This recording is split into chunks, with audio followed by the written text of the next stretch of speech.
नमस्कार, एक बार फिर से स्वागत है आपका JJN न्यूज के एक और खास खबर में।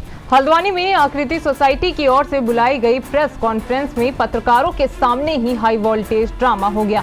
प्रेस कॉन्फ्रेंस बुलाने वाली समिति पत्रकारों के सवालों के जवाब ही नहीं दे पाई और उनको इस बारे में भी जानकारी नहीं थी कि उनकी प्रेस कॉन्फ्रेंस बुलाए जाने के पीछे क्या उद्देश्य है। इस प्रेस कॉन्फ्रेंस में पूर्व कैबिनेट मंत्री और गदरपुर विधायक अरविंद पांडे की नैनीताल उधम सिंह नगर लोकसभा सीट से दावेदारी प्रस्तुत की गई, जिसके बाद पदाधिकारी आपस में ही उलझ गए। ऐसे में पदाधिकारी भी तीतर बीतर नजर आए और प्रेस कॉन्फ्रेंस छोड़कर जाने लगे, जहां मीडिया के सवाल पूछने के बाद कई पदाधिकारी मौके से गायब हो गए। जब अलग अलग पदाधिकारियों से पूछा गया तो पता चला कि आकृति सोसाइटी के पदाधिकारियों ने बताया कि उनको गुमराह करके ये प्रेस कॉन्फ्रेंस बुलाई गई है। वहीं इस हाई वोल्टेज ड्रामे के बीच पदाधिकारी पत्रकारों के सवालों के जवाब भी नहीं दे पाए और अपनी अपनी बात कहने लगे। फिलहाल सामाजिक कार्यों में आगे रहने वाली आकृति सोसाइटी की ओर से बुलाई गई इस अजीबोगरीब प्रेस कॉन्फ्रेंस से शहर में चर्चा शुरू हो गई है।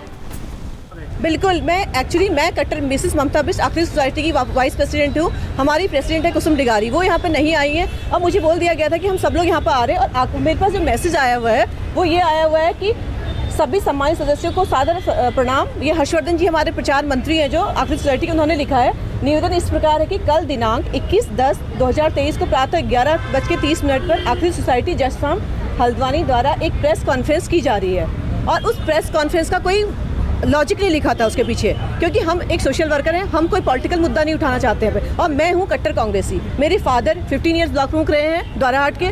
अभी मेरा कज़न वहाँ पर ब्लॉक प्रमुख है दीपक किरौला, एंड मेरे हस्बैंड जिला पंचायत अध्यक्ष हैं पिथौरागढ़, और हम प्योर कांग्रेसी हैं। तो मैं बीजेपी को सपोर्ट बिल्कुल नहीं कर सकती और हमारी सोसाइटी जो है वो बिल्कुल भी पॉलिटिकल मुद्दे पर काम नहीं करेगी। आपको अंधेरे पर रखकर बुलाया गया है? हमको अंधेरे पर रख के ही बुलाया गया है। मैडम, वही कहीं ना कहीं जो राजनीतिक मुद्दे को लेकर यहाँ पर बात करी जा रही थी कि अरविंद पांडे जी को इलेक्शन के लिए बात की जाए, क्या आकृति आगे काम करेगी कि जिस हिसाब से यहाँ पर बात करी जा रही थी कि आकृति सोसाइटी यहाँ पे फ्रंट पेज पर हुई थी?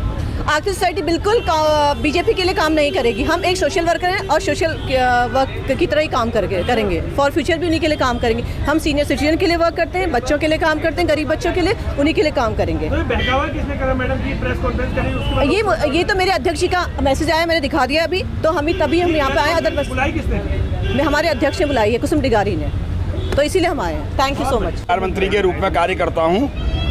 ये आज की जो प्रेस कॉन्फ्रेंस बुलाई गई थी, इसका जो आकृति सोसाइटी का मूल उद्देश्य था वो था कि जो हमारे उत्तराखंड के विधायक आदरणीय अरविंद पांडे जी हैं, जो पूर्व में शिक्षा मंत्री थे, उनके द्वारा जो शिक्षा के क्षेत्र में उत्कृष्ट कार्य किया गया था उसको आगे बढ़ाने के लिए उनको मंत्री पद पे पुनः ताजपोशी देने के लिए ये कार्य किया गया था। लेकिन उसके बाद यहाँ पे जो भी चर्चा हुई है उसमें सांसद का नाम आया या सांसद की दावेदारी आई, उसमें आकृति सोसाइटी का कोई लेना देना नहीं है। ये एक संस्था जो है सामाजिक संस्था है, सामाजिक कार्य करती है, जिसमें शिक्षा का योगदान ज़्यादा रहता है, इसलिए ये कार्य। इन लोगों ने बुलाई थी, क्यों बुलाई है फिर प्रेस कॉन्फ्रेंस? देखिए, ये आकृति सोसाइटी ने ही बुलाई थी। इसने अरविंद पांडे जी के शिक्षा के क्षेत्र में किए गए कार्यों के लिए उनको आगे बढ़ाने की बात रखी गई। वही कहीं ना कहीं आकृति सोसाइटी को गुमराह करके बुलाई गई थी। अब देखिए, ऐसा ये तो मैं नहीं कह सकता हूँ। मेरे तरफ जो सूचना थी, जिस तरीके से मुझे बताया गया था, उस पर मैंने अपनी बात रख दी है।